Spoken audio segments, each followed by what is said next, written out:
வணக்கம் மக்களே.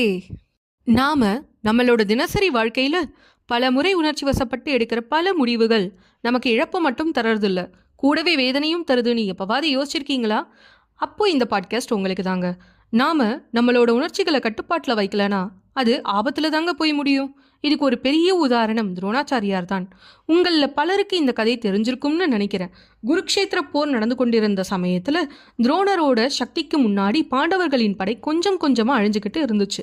அப்பதான் பகவான் கிருஷ்ணர் ஒரு யுக்தியை கை கொண்டார். அவர் தர்மர் கிட்ட அஸ்வத்தாமன் இறந்தான்னு உரக்க சொன்னார். தர்மரும் சொன்னார். துரோணர் தன்னோட மகன் இறந்த செய்தியை கேட்டு கதிகலங்கி போனாரு. அவரால் போர்க்களத்துல முன்ன மாதிரி வலுவா சண்டை போட முடியல. அவரோட மனசு நிலை குலைந்து போச்சு. போர்லையும் சரியா கவனம் செய்ய முடியல. தன்னோட உயிருக்கும் மேலான மகன் இறந்துட்டான்னு நினைச்சு மகனை இழந்த விரக்தியில தானாகவே முன்வந்து விழுந்தார். நீங்க எல்லாம் யோசிக்கலாம், யுதிஷ்டிரர் தர்மவானாச்சே, அவர் எப்படி பொய் சொன்னார்னு. அங்கதாங்க ட்விஸ்டே. யுதிஷ்டிரர் பொய் சொல்லல. அதே சமயம் துரோணரோட மகன் அஸ்வத்தாமனும் இறக்கல. எப்படின்னு ஆச்சரியமா இருக்குதா?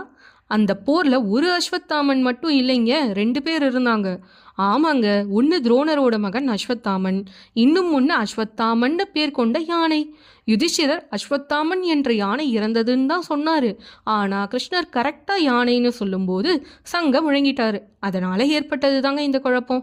ஒரு நிமிஷம் துரோணர் நிதானமா கவனிச்சு உண்மை என்னன்னு தெரிஞ்சுக்க நினைச்சிருந்தாருன்னா கதையே மாறி இருக்கும்ல.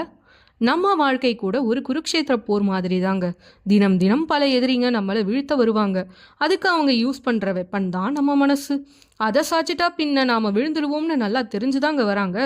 சில சமயங்களில் நம்மளோட உணர்ச்சியை நமக்கே எதிரியாக நிற்கும். நாமளே நம்மளோட உணர்ச்சியை கட்டுப்பாட்டில் வைக்காததுனால நமக்கு நாமே அப்போ எதிரியாகவும் மாறிடுவோம். அதனால தாங்க இந்த கதையின் மூலமாக ஒரு பாடத்தை நாம் கற்றுக்கணும். வாழ்க்கையில் கடைப்பிடிச்சா இன்னும் சிறப்பு. தெரியாத உண்மையை நம்பி நாம உணர்ச்சி வசப்பட்டு எடுக்கிற முடிவுகள் நம்ம வாழ்க்கையே புரட்டி போட்டுடுங்க. உணர்ச்சியோடு வாழ்ந்தாதானே மனுஷன்னு நீங்கள் கேட்கலாம். ஆனால் அந்த உணர்ச்சியை கட்டுக்குள்ளே வைக்கிறவரை தான் நம்ம வாழ்க்கைக்கும் நல்லது, நமக்கும் நல்லது. என்ன மக்களே, இந்த வீடியோ உங்களுக்கு பிடிச்சிருந்துச்சா? வீடியோக்கு ஒரு லைக்கை போட்டு விடுங்க. நீங்கள் இதை பற்றி என்ன நினைக்கிறீங்கன்னு கமெண்ட்டில் போடுங்க.